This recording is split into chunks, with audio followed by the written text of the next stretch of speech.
All right, let's dive in. Our listener sent in a ton of stuff about Gen Z and how schools are adapting to their learning styles. Articles, blog posts, even some research from a school in India, so we've got a lot to unpack.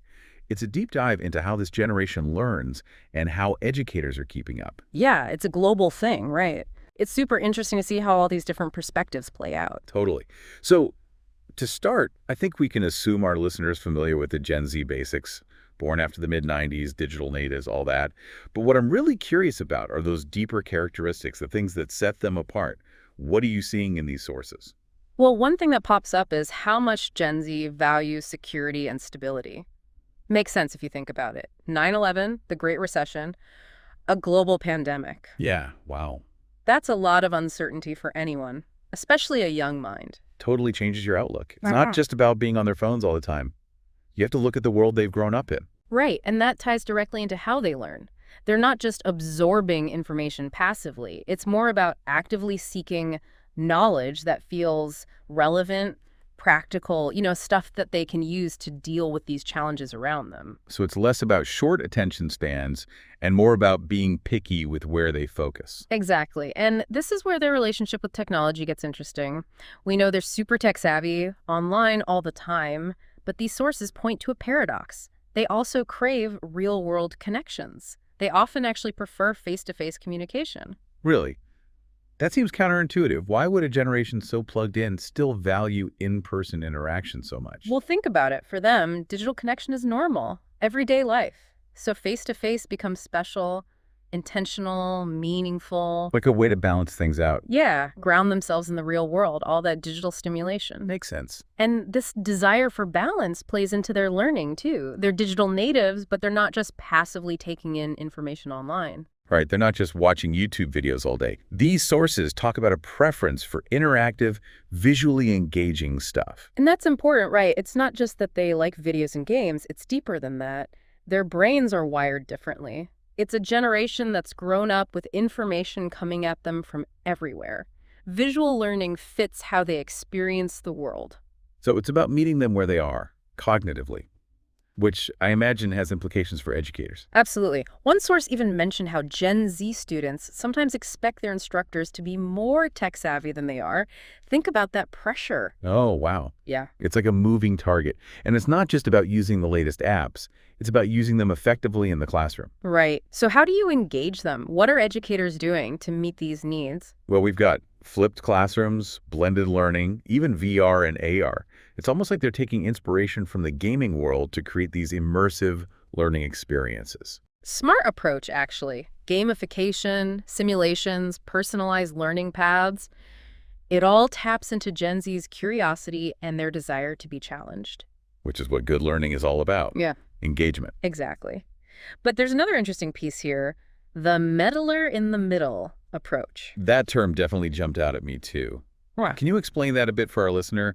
What does that look like in a real classroom? Well, think about it. The teacher's not lecturing at the front of the room. They're moving around, guiding students, facilitating discussions, supporting them individually. It's less sage on the stage and more like a coach, So empowering students. Yeah, which is so important for Gen Z. They don't want to be told what to think. They want to be challenged to think for themselves, explore different views, come to their own conclusions. And one of the sources talked about how comfortable they are with collaborative learning. They're always connecting and sharing online. Exactly, and that fits perfectly with this meddler in the middle thing. When you create a learning environment that's all about collaboration, peer mentoring, student-led projects, you're tapping into Gen Z's strengths, what comes naturally to them. So even though there are challenges, it sounds like a pretty exciting time to be in education. It is. As we dig deeper, we're going to see even more about how educators are adapting, innovating, and empowering Gen Z to become lifelong learners, problem solvers, the kind of people the world needs them to be. I'm ready to keep digging. But for now, let's give our listeners something to think about. What's one key takeaway so far? I think it's this. If we really want to know how to teach Gen Z effectively, we got to move beyond the stereotypes. We need to recognize how deep their experiences are, how complex their motivations are, and all the potential they have. This is a generation that deserves our attention, our respect, and our willingness to adapt and grow with them. Well said. We'll be back to continue our deep dive into the world of Gen Z learning and how schools are stepping up. Stay tuned. Okay, so we've established that Gen Z is more than just kids glued to their phones. They're thoughtful about how they use technology, what they want from it, but how does that change things for educators? Puts them in a really interesting spot. Think about it. For the first time, you've got students who might be more comfortable with tech than their teachers are. It's like the roles are reversed. Instead of teachers being the only source of knowledge, students have access to information from all over. Right, and that changes everything. It's not enough to just deliver information anymore. Educators have to become facilitators, curators, guiding students through this sea of information, teaching them how to think critically. So not just how to use technology, but how to think about it. Use it responsibly, ethically. Yeah, and that brings up something important from these sources: digital literacy. Being tech savvy isn't enough. Gen Z needs to understand how algorithms work, how information gets manipulated online, how to protect themselves. It's like we're going beyond the basics. Strong passwords, phishing scams. Yeah. Now it's about understanding how the whole digital world works. Exactly. And that's where those collaborative learning strategies are so important. You need spaces where students can talk about these issues, share experiences, learn from each other, creating a culture of, digital citizenship, where everyone feels empowered to speak up, challenge bad behavior online. That's a powerful idea. Yeah, And it plays into Gen Z wanting things to be authentic, wanting to make a difference. absolutely. And it brings us back to empowerment. One source talked about how Gen Z is more willing to share knowledge than previous generations. They're creating and sharing content constantly: social media, videos, even online games. So how do you bring that energy into the classroom? How do you go beyond just teaching facts and figures? How do you help them become creators, innovators? Well, project-based learning comes up a lot in these sources. Give students real-world problems to solve, encourage teamwork, let them experiment, fail, try again. So less about memorizing formulas and more about building a bridge that actually works. Exactly. That's where the magic happens, when they can apply what they learn to real problems, see the connection between the classroom and the world outside. And one source mentioned how this kind of learning helps with soft skills too. Communication, collaboration, problem solving. Skills that are important no matter what you do in life. Absolutely. It's not just about getting a job. It's about being an active, engaged member of society. So are we saying we need to ditch standardized tests and memorization altogether? I wouldn't go that far. Traditional methods still have a place, but we have to rethink their role. Standardized tests can be useful, but they don't tell the whole story. We need ways to measure creativity, critical thinking, problem solving, too. And that ties into personalized learning, right? One size fits all doesn't work for this generation. Exactly. Everyone learns differently. Yeah. And technology lets us tailor learning to individual needs and interests. Think about platforms that adapt to a student's pace and learning style, or online communities that connect people with shared interests no matter where they are. So we're moving away from everyone getting the same lesson to something more customized, self-directed. Right. And that takes a lot more than just adding technology. It means rethinking the teacher's role, how the classroom is structured. It means redefining learning itself. This is a lot to take in, but it's really inspiring. It seems like there's so much potential for positive change when we really understand and embrace Gen Z's strengths. There is. And as we keep going with this deep dive, we'll find even more examples of educators stepping up and creating learning environments where Gen Z can thrive. Speaking of which, that source about the school in India, BGS Vijayanatham School, they're doing exactly that, using innovative teaching methods and technology to reach Gen Z.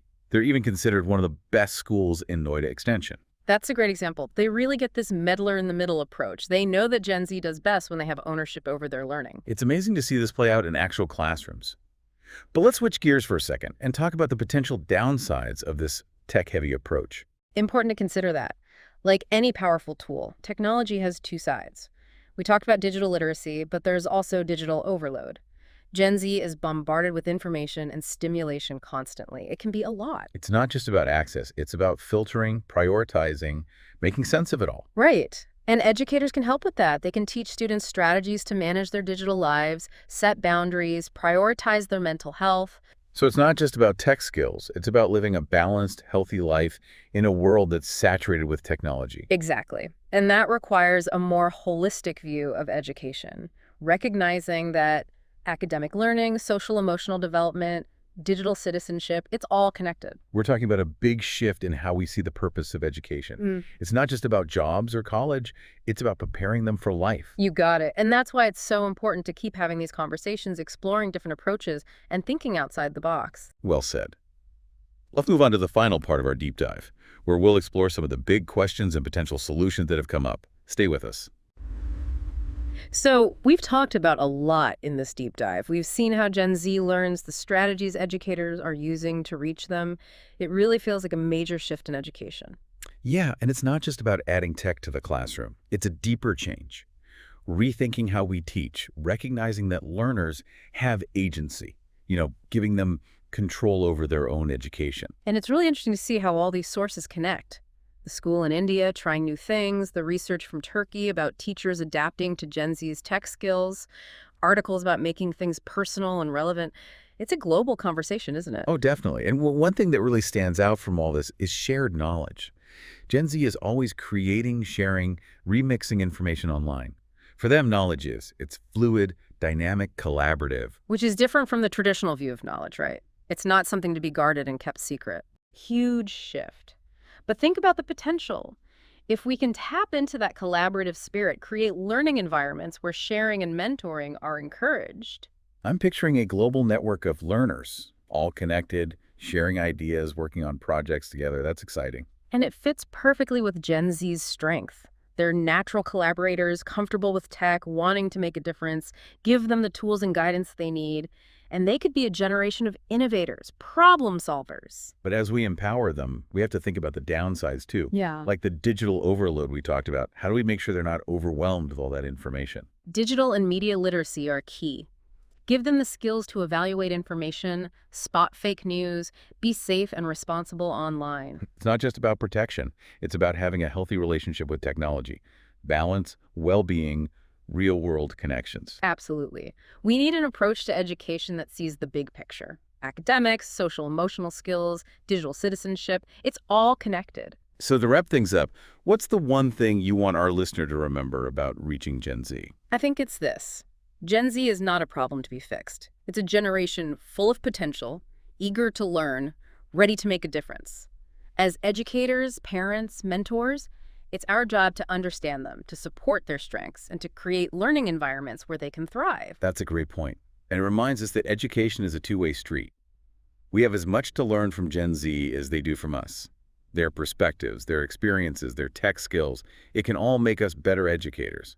And better people, really. I couldn't agree more. It's exciting to be part of this. And I can't wait to see how Gen Z shapes the future of learning and innovation. Well, on that note, we'll leave you at a lot to think about. Until next time, keep diving deep.